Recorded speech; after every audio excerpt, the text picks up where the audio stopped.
Assalamualaikum warahmatullahi wabarakatuh. Selamat datang di channel Based on True Story. Buat teman-teman yang baru aja gabung di channel Based on True Story, jangan lupa klik dan subscribe biar channel ini makin berkembang. Dan semua yang nanti akan diceritakan di channel ini itu cerita nyata. Jadi kalau mau ngambil hikmahnya, ambil yang baik, kalau yang jelek dibuang aja ya. Di cerita kali ini, saya ini akan bawain cerita yang judulnya Pesugihan Juragan Bras. Nah, narasumber kita nih kita panggil aja Ajeng ya. Jadi untuk nama, tempat udah disamarkan gitu kan, untuk melindungi privasinya dari narasumber. Jadi ceritanya, Ajeng ini tuh pindah ke daerah Jawa Tengah. Kita sebut aja kota A ya. Awalnya nih Ajeng nih agak sedikit sok kultur kali ya gitu. Jadi ada hal-hal yang ngebuat dia itu sesuatu yang tidak dia temui di tempat tinggalnya sebelumnya ya. Ajeng nih sebenarnya tinggalnya di Jakarta, terus harus pindah ke kota A tadi kan. Awalnya dia itu agak bingung gitu karena ada jalan-jalan tertentu yang dia itu ngelihat nasi tumpeng, ada lauk pauknya juga, ada kayak urap-urapan gitu, tapi di situ tuh ada telur ayam kampung. Telurnya mentah kayaknya, dan jumlahnya itu bervariasi, ada yang jumlahnya 2 atau yang 3 gitu kan. Awalnya dia bingung, kok ada nasi tumpeng di pinggir jalan gitu, dan itu jalannya jalan besar, jalan lintas provinsi, yang memang itu dilewati sama bus dan truk gitu kan. Itu ada di pinggir-pinggir jalan, sepanjang jalan provinsi itu ya, tapi nggak banyak sih, cuma beberapa gitu. Dan itu kan mungkin ditaruh di tempat-tempat yang tersembunyi gitu, di pinggir-pinggir jalan gitu kan. Dia tuh bingung gitu, kok ada tumpeng di sini gitu. Dan ternyata usut punya usut, itu adalah media pencari tumbal. Jadi konon katanya kalau telurnya 2 berarti tumbal yang diminta itu 2. Dan kalau telurnya 3 berarti tumbal yang diminta itu 3. Dan itu biasanya ditaruh nih buat para mereka yang mencari pesugihan atau kekayaan lewat jalan instan. Otomatis kan membutuhkan tumbal. Jadi entah karena keluarganya sudah habis atau memang ingin menumbalkan orang lain, biasanya mereka menggunakan media tumpeng seperti itu ya. Dan korbannya ini nanti akan random dan acak, itu bisa siapa aja gitu. Cuma memang kita itu harus peka juga gitu ya. Jadi memang di zaman yang udah modern gini ternyata masih ada yang kayak gitu.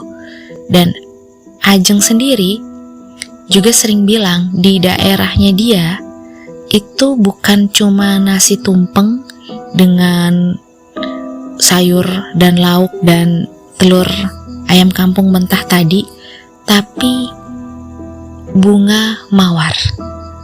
Jadi kalau kelopaknya itu udah kalau kita pergi ke kuburan, kita kan pasti nyekar ziarah itu kita naburin mawar kan. Nah, mawar kayak gitu itu sering banget Ajeng lihat di pinggir-pinggir jalan perempatan, jalan-jalan yang memang potensial untuk terjadi kecelakaan.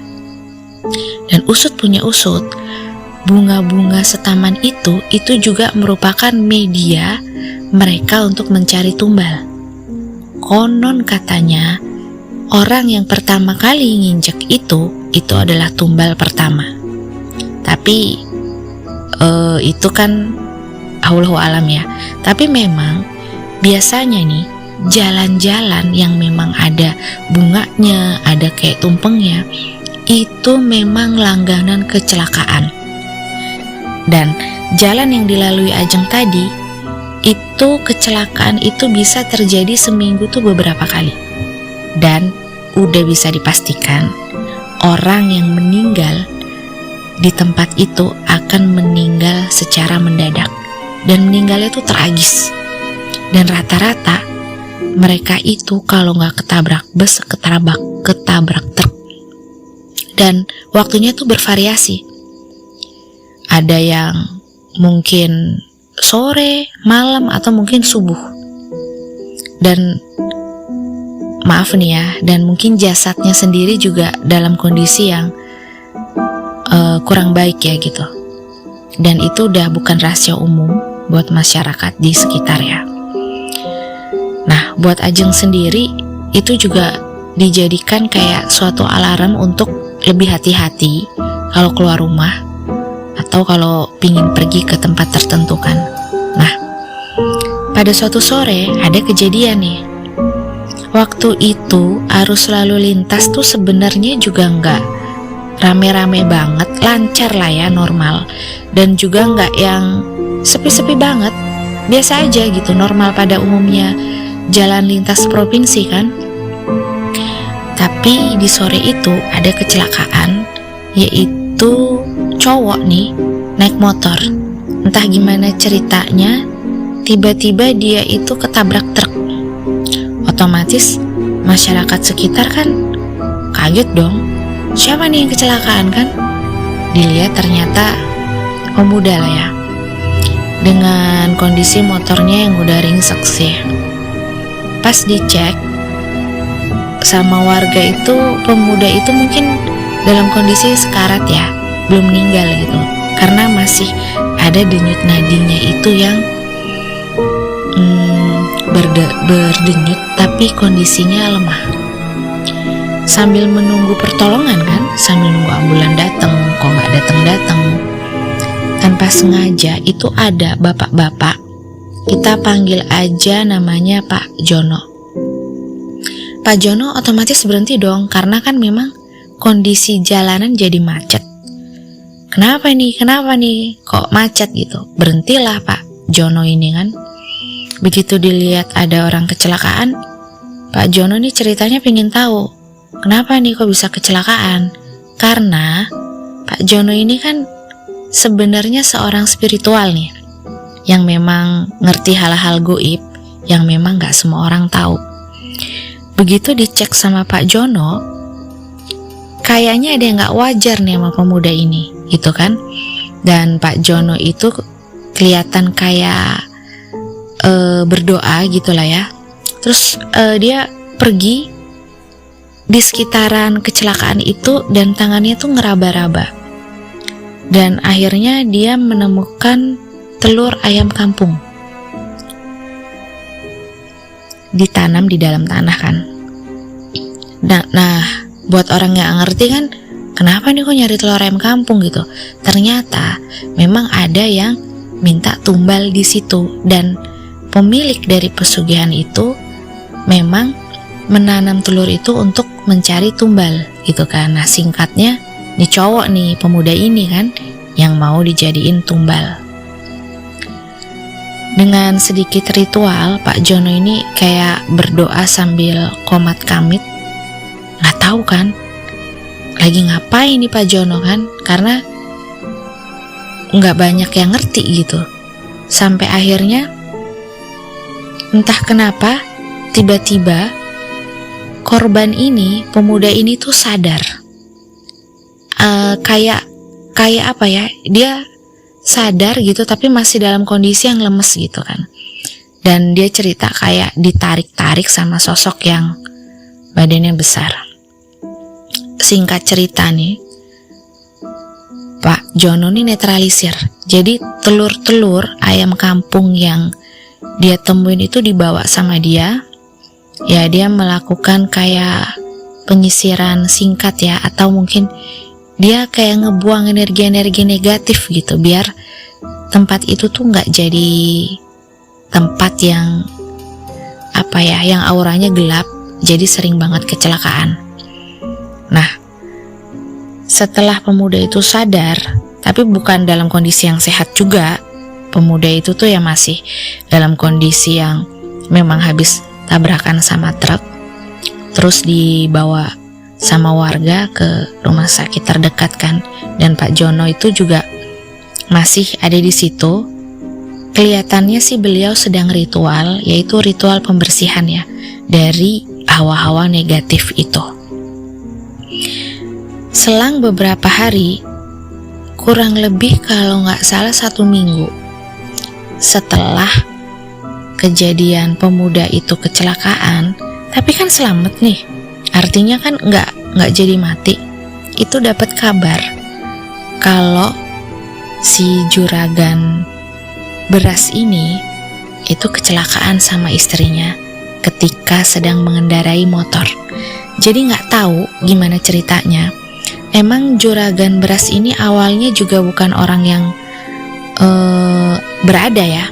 Awalnya juga mereka ini orang yang mungkin justru lebih ekonominya lebih di bawah gitu kan.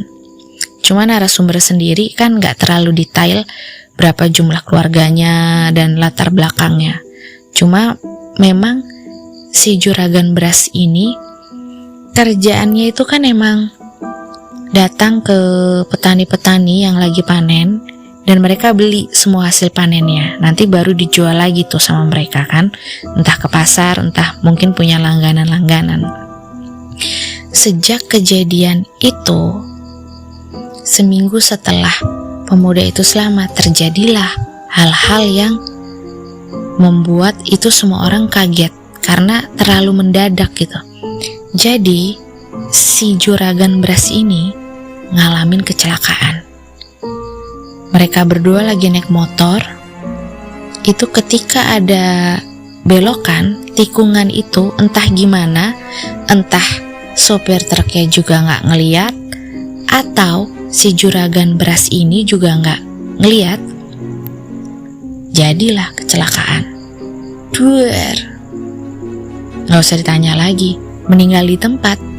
Mereka dengan kondisi yang orang kecelakaan pada umumnya ya, artinya memang kondisinya itu ya parah lah ya, dan meninggal di tempat. Itu sejak selamatnya pemuda itu. Dan memang sejak dinetralisir sama Pak Jono, tempat itu udah gak pernah lagi terjadi kecelakaan-kecelakaan beruntun ya. Apalagi mungkin orang yang dicurigai meletakkan telur ayam kampung atau yang mencari tumbal itu sendiri juga sudah menerima akibatnya. Jadi dia menjadi korban atas perbuatannya sendiri gitu. Jadi memang orang yang melakukan pesugihan itu cuma cepat atau lambat dia yang akan jadi korban. Jadi emang walaupun berhasil mencari tumbal, itu kan hanya penundaan aja. Pada akhirnya tetap mereka juga yang akan dijadikan tumbal. Dan cerita-cerita pesugihan kayak gini tuh pastinya akan diceritakan di judul-judul selanjutnya ya.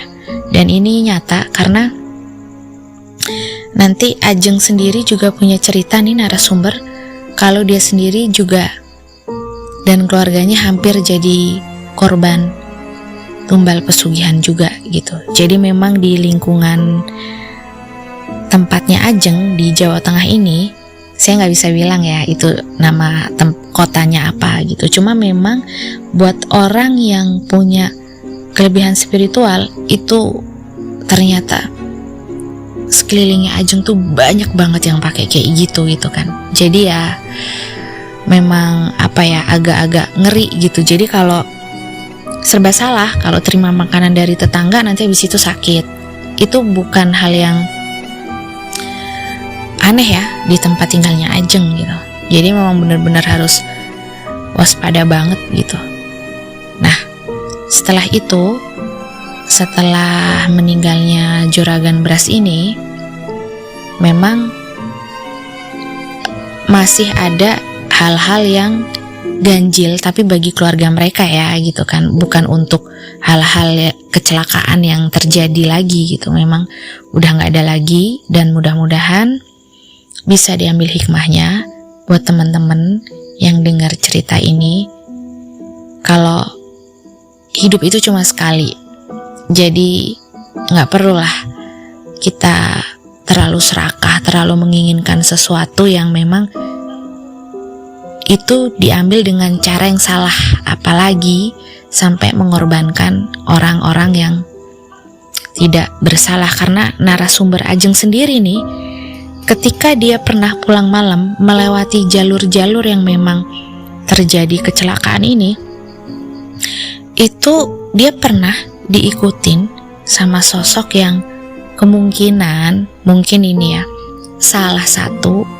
korban kecelakaan yang menjadi tumbal ya. Karena kondisi fisiknya sendiri waktu itu yang Ajeng lihat juga udah hancur ya, berdarah-darah, mungkin baju juga udah nggak karuan, kondisi fisik yang mungkin matanya kemana, kondisi badan udah berdarah-darah. Itu pernah Ajeng diikutin. Nah, cuma karena waktu itu Ajeng sendiri juga bilang alamnya masing-masing, dan dia balik lagi, dan baliknya mungkin ke tempat dimana dia kecelakaan gitu. Dan ini buat temen-temen satu lagi nih, kalau di tempat Ajeng itu kan bukan cuma tumpeng ya, tapi air mawar itu kan, mawar yang disebar-sebar di jalan. Nah itu hati-hati juga, mungkin kalau ngeliat kayak gitu sebaiknya minggir atau dihindari biar nggak keinjak gitu kan. Jadi ya untuk cerita pesugihan juragan beras sampai sini dulu, dan selanjutnya gue akan cerita pesugihan lainnya yang gak kalah mengerikan. Jadi terima kasih buat teman-teman yang udah gabung nih di channel Based on True Story, dan ditunggu untuk cerita-cerita selanjutnya. Dan kalau kalian nih punya pengalaman yang mungkin horor atau mungkin mengerikan dan mau di-share di Based on True Story, boleh banget. Nanti bisa komen aja di bawah. Oke, terima kasih. Assalamualaikum warahmatullahi wabarakatuh.